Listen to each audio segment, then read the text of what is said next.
strange letter reached the San Francisco police in the United States. The sender claimed that he was the mastermind behind the most famous prison escape in history, the escape from Alcatraz. In his letter, he said he was ready to turn himself in and reveal everything on one condition only, that he receive proper medical treatment because his illness had worsened and he was now over 80 years old.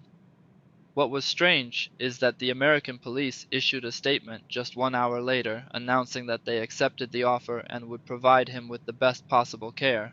But the prisoner never contacted them again, as if he had been toying with them, or perhaps he died.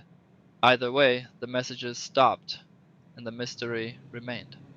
To this day, the escape from Alcatraz prison is still considered the smartest and most daring escape ever carried out by humanity, from a place known as Hell.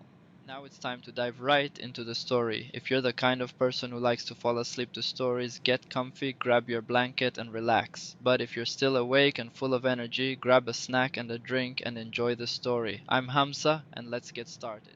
Today, I'm going to tell you about the smartest escape plan in history, a story whose events and details are beyond what any mind can imagine, and most importantly, every part of it is documented and real. Because of this story, the prison was shut down, later turning into a tourist landmark, and at its entrance they wrote, "Dreams of freedom were shattered on the rock of Alcatraz forever." Imagine a rocky island, isolated, surrounded by cold, unforgiving waters, an island with no life and no hope. The name of this island, Alcatraz, a prison established in 1934, considered one of the most heavily fortified prisons in human history. Its design wasn't just meant to prevent escape, it was built to break the human spirit. Narrow cells, almost no movement, and a suffocating silence. The island covers an area of approximately 22 hectares and lies about 2 kilometers away from the city of San Francisco. The surrounding seawaters are terrifyingly cold. In summer, they barely reach 10 degrees Celsius, and for the rest of the year, they come close to freezing. On top of that, powerful currents make any attempt at swimming feel like suicide. American authorities spread rumors about sharks and electric eels around the island. These claims were false, but the goal was clear: to instill fear. And even if someone managed to endure the cold and the currents, there were snipers with orders to shoot on sight. In short, Alcatraz wasn't just a prison, it was a message of intimidation. Of course, everything I've told you so far is only about the island itself. As for the prison's design and the guards who worked there, that's a completely different story. It was designed so that each cell was extremely small. Guards were constantly patrolling between the cells. Of course, they did this to monitor the prisoners' movements because even inside the cell, leaving was forbidden for any reason whatsoever. The only exception was meals. Prisoners were allowed to eat in the prison kitchen for exactly half an hour. Recreation time in the prison yard lasted only 6 minutes. Showers were allowed once a week. The prisoners themselves were responsible for cleaning, cooking, maintenance, and repairs inside the prison. They were put to work on a shift system, and each prisoner had a specific task inside the prison. They were taken out of their cell only when they had work to do, and the moment they finished, they were returned to their cell and had to sit on their bed without doing anything else, otherwise they would be punished. Alcatraz was not a punishment for prisoners alone. Any prison guard or police officer with a bad reputation or behavior that violated the rules could be sent to Alcatraz to serve there. That's why the worst guards and police officers in the United States worked there, and the relationship between prisoners and guards was extremely bad, so bad that it often reached the level of torture. The practices carried out there were so inhumane that the prison earned the nickname Hell. In everyone's eyes, this prison was a miniature model of hell itself. There was a very famous phrase written everywhere in the prison, carved into the rock of Alcatraz: "Your dreams of freedom are shattered." In short, escaping the prison was considered an impossible dream. And despite everything I've told you, there were 14 escape attempts from the prison, and all the prisoners who tried to escape were shot dead on the spot as a lesson to the rest of the inmates. To be fair, the prisoners themselves were extremely dangerous. Imagine someone who committed a crime inside another prison and was transferred here because of it. Obviously, this wasn't an ordinary person, so let's say they deserved harsh treatment. After everything I've explained, and after describing the conditions of the prison, the question remains: how did these prisoners manage to escape? Now let's walk through the story step by step, because it's full of events, with details that are beyond imagination. The story began in 1962 with a prisoner named Alan West. Alan was a very ordinary inmate, 31 years old. He was transferred to Alcatraz after getting involved in a fight with several prisoners in the jail he had been held in before. That previous prison was the San Francisco Central Jail. Some sources say that he was transferred to Alcatraz after a failed escape attempt from the prison where he had originally been incarcerated. The important thing is that the moment the man entered the prison, The idea of escape never left his mind. One day, Allen was assigned the task of cleaning the top of the cell block. He was sweeping normally, everything routine, until he reached the area above the cell where he himself was imprisoned. That's when he noticed a cool, refreshing draft of air coming down from above. He lifted his head and saw a ventilation opening in the ceiling. The surprise was that the vent was wide enough for a person to pass through. When he climbed up and looked inside it, he could see the sky. It was essentially a duct connecting the area he was in directly to the prison roof. Even the metal bars that were supposed to cover this opening were weak and poorly secured. They were rusty and weak, meaning they could be removed quite easily. If he managed to take them off, he would be able to climb through that opening and get out of the prison. But of course it wasn't that simple. He needed a team to plan with him and help him. That's where the second person in the plan appears. Frank Morris, 33 years old. Frank had also been transferred to Alcatraz after attempting to escape from the prison he was previously held in and being caught. After his arrest, the prison warden told him, "I will transfer you to Alcatraz, and I promise you, there, you will forget the taste of freedom for the rest of your life." The important thing is that Frank and Allen were neighbors, with only one wall separating their cells.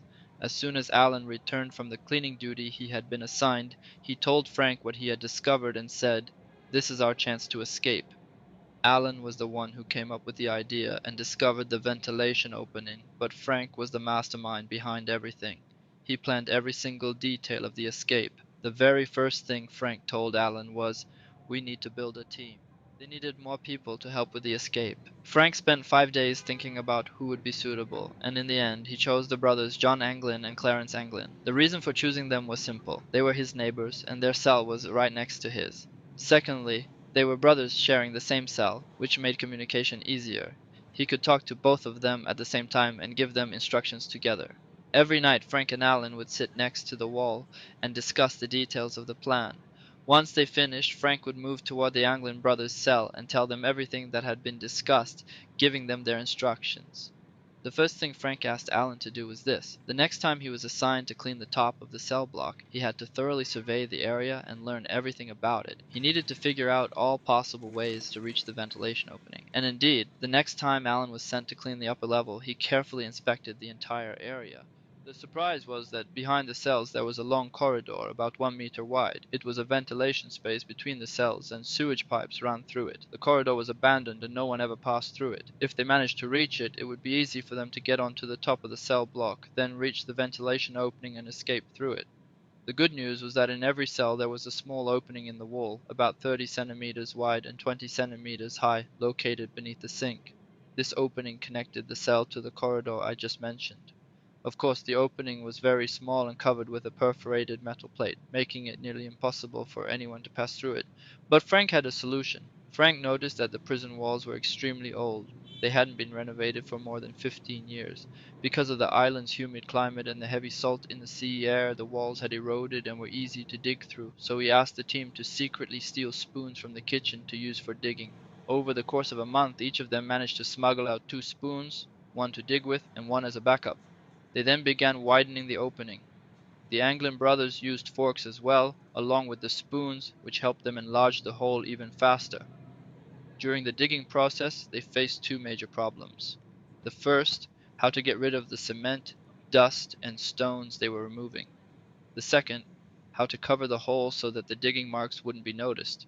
Before I tell you how they solved those two problems, there's something you need to know. They dug every day at exactly 9 o'clock in the evening. Why? Because at that time, prisoners were allowed to sing and play musical instruments for a full hour. That period was an opportunity for all the prisoners to escape the gloomy atmosphere they were living in. Even though each one of them remained inside his own cell, they would play music together and sing together. It was something genuinely beautiful. In fact, the prisoners said that this 1 hour was the only hope that kept them alive. As for Allen, Frank, and the Anglin brothers, the moment this concert began, they would start digging. Everyone else was distracted and enjoying themselves. Supervision was less strict at that time, and the sound of singing and music covered the noise of the digging. Their plan was to carry out the digging with each person working inside his own cell. As for the Anglin brothers, one of them would dig while the other kept watch over the corridor. He used a small mirror to scan the entire passage, and the moment he spotted a guard approaching, he would cough as loudly as he could. A As soon as he did that, they would cover the opening with their clothes and each person would sit back in his place. As for how they solved the two problems I mentioned earlier, regarding the cement and debris produced by the digging, they would throw it through the small window openings into the corridor behind the cells. To give you a clearer picture, the digging process lasted more than 6 months, so the amount removed each day was very small, especially since they were digging with spoons. Surveillance over them was extremely strict. Their progress was very slow, with only slight advancement each day. As for the second problem, how to conceal the hole so that the marks of digging wouldn't be noticed, that was the work of Frank's genius. Frank and John Anglin were assigned to the prison's paint workshop. There they mixed paint to match the exact color of the cell walls and used newspapers, cardboard, small stones, and cement to create a cover that blended perfectly with the wall. They made a mock panel shaped exactly like the original vent opening in the wall and painted it the same color as the wall. Every day after finishing their work, they would cover the enlarged hole with this cardboard panel, then hang their clothes over the sink in a way that completely concealed it. Since the guards never entered the cells, it was impossible for them to suspect anything.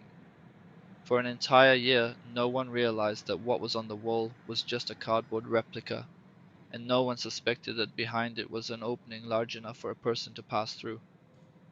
After about 6 months, the opening was finally ready. On one occasion, Alan, Frank, and John crawled through the holes and met in the corridor behind the cells. The three of them inspected the area and carried out a full survey. They realized that once they reached this space, it would be very easy to get to the ventilation shaft. After completing their inspection, they returned to their cells to begin the second phase of the plan. The problem standing in their way, one that seemed to have no solution at all, was this: if they managed to get out of the prison and reach the outside, how were they supposed to swim toward the city? It seemed impossible for all the reasons I mentioned at the beginning of the video: the freezing water, the powerful currents, the near icy temperatures, and on top of that, the famous rumor that the waters around the prison were full of sharks and electric eels. At that point, Frank said to them with complete confidence, "We'll make a boat and life jackets from the materials available to us." The idea sounded good, or let's say logical. Anyone in his place might think of the same thing. But the question was, how and why was he so confident? How did he know they could actually make life jackets and a boat? What no one knew was that Frank had read most of the magazines that made their way into the prison. These magazines weren't brought in so prisoners could read them. They were used to wrap food sandwiches or for other purposes, like covering the floor during painting work. Any magazine that had excess copies on the market would be sent to Alcatraz. Sometimes they received 1 or 2,000 copies, sometimes 5,000. It didn't matter what was written inside the magazine. So what were they going to use these magazines for? During his early time in the prison, Frank worked in the kitchen and also in the paint workshop. While there, he used to read those magazines. One day, he came across an article in one of them. The article explained how to make a boat and a life jacket using basic household materials. From that moment on, he memorized the idea, convinced that one day he would need it. The problem was that Frank couldn't remember all the details of the article.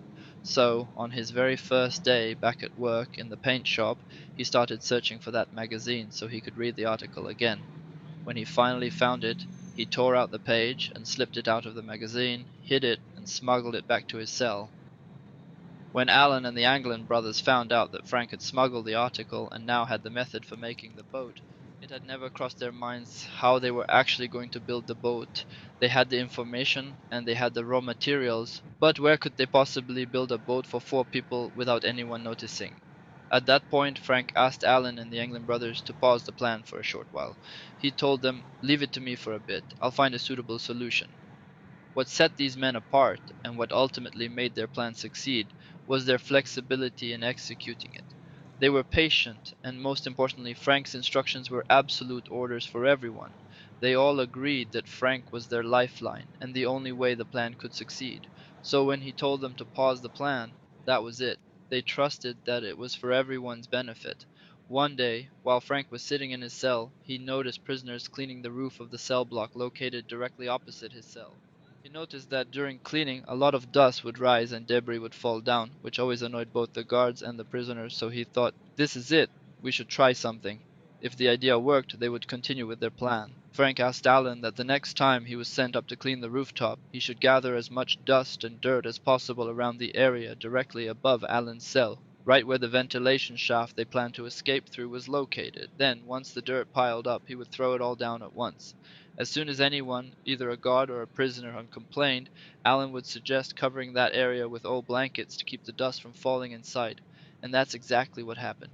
And shockingly, the guards agreed. They told him, "Cover it however you want, just make sure the dust doesn't fall down again." The moment Allen heard that, he was overjoyed.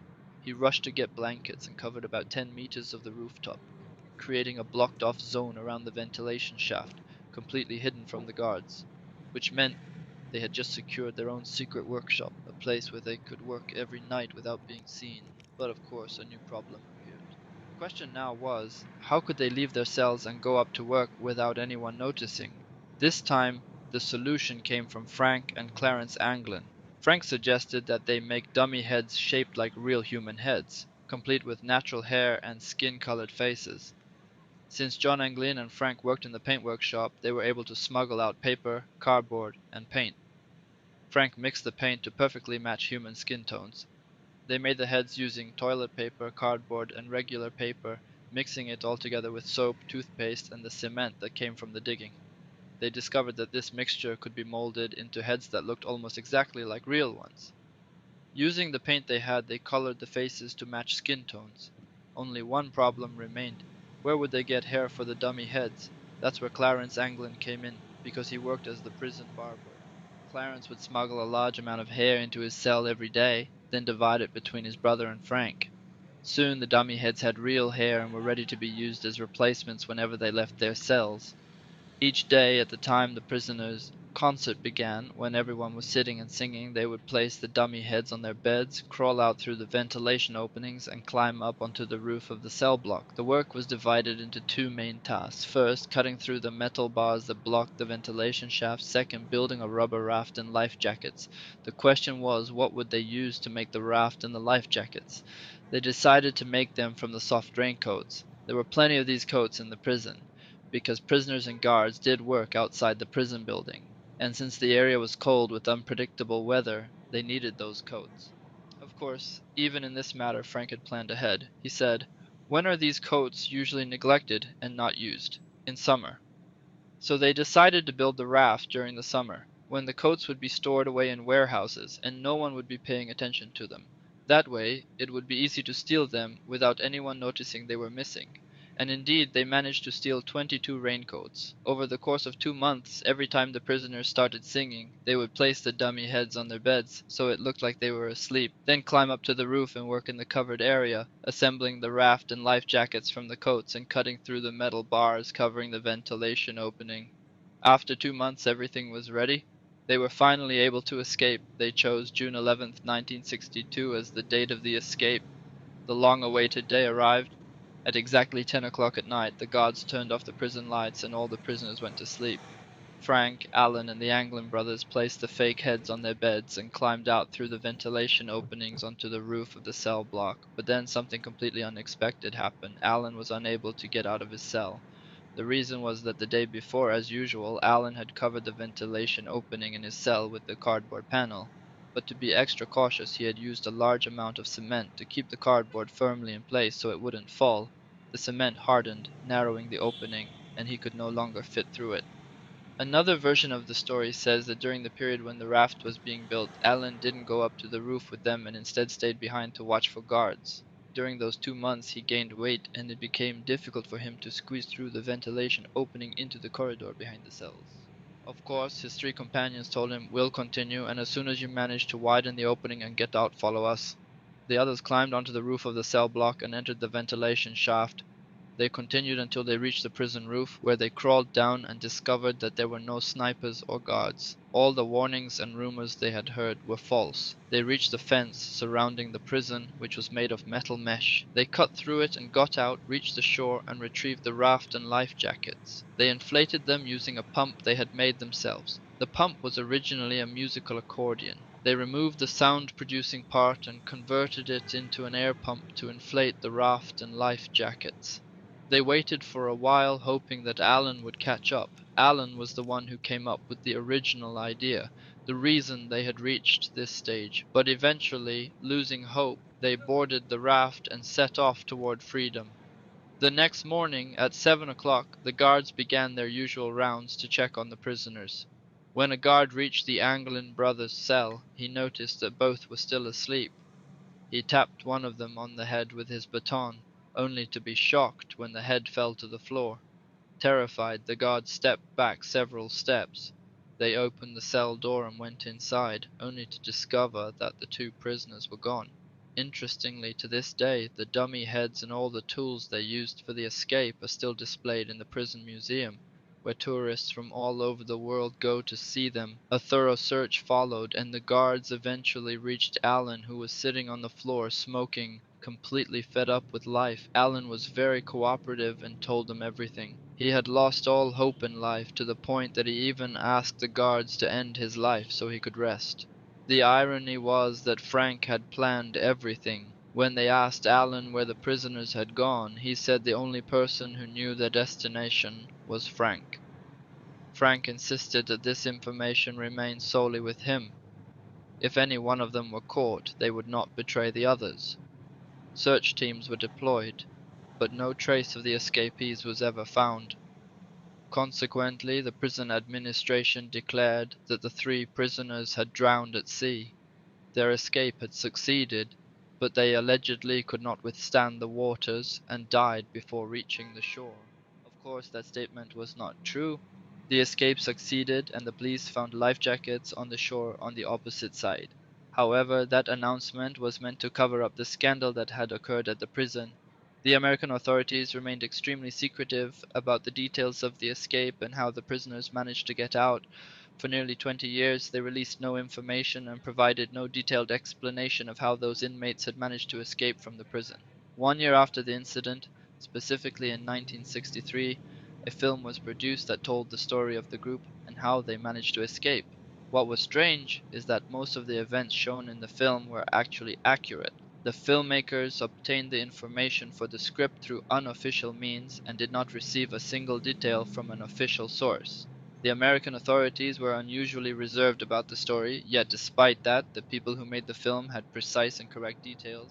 In that same year, the prison was shut down, and instead of the phrase carved on the rock of Alcatraz, "Your dreams of freedom are shattered," they wrote on the prison gate, "Dreams of freedom were shattered on the rock of Alcatraz, forever." After the escape story, the prison was closed, and later turned into a tourist attraction. In 1975, the Anglin brothers sent a photograph of themselves to the American police to prove that they were still alive. And as I told you earlier, in 2013, the brilliant Frank Morris sent a letter to the police saying that he was ready to turn himself in, but he never contacted them again and disappeared once more. That's where our story ends for today. Don't forget to subscribe to the channel and leave a nice comment. This was Hamza. See you next time.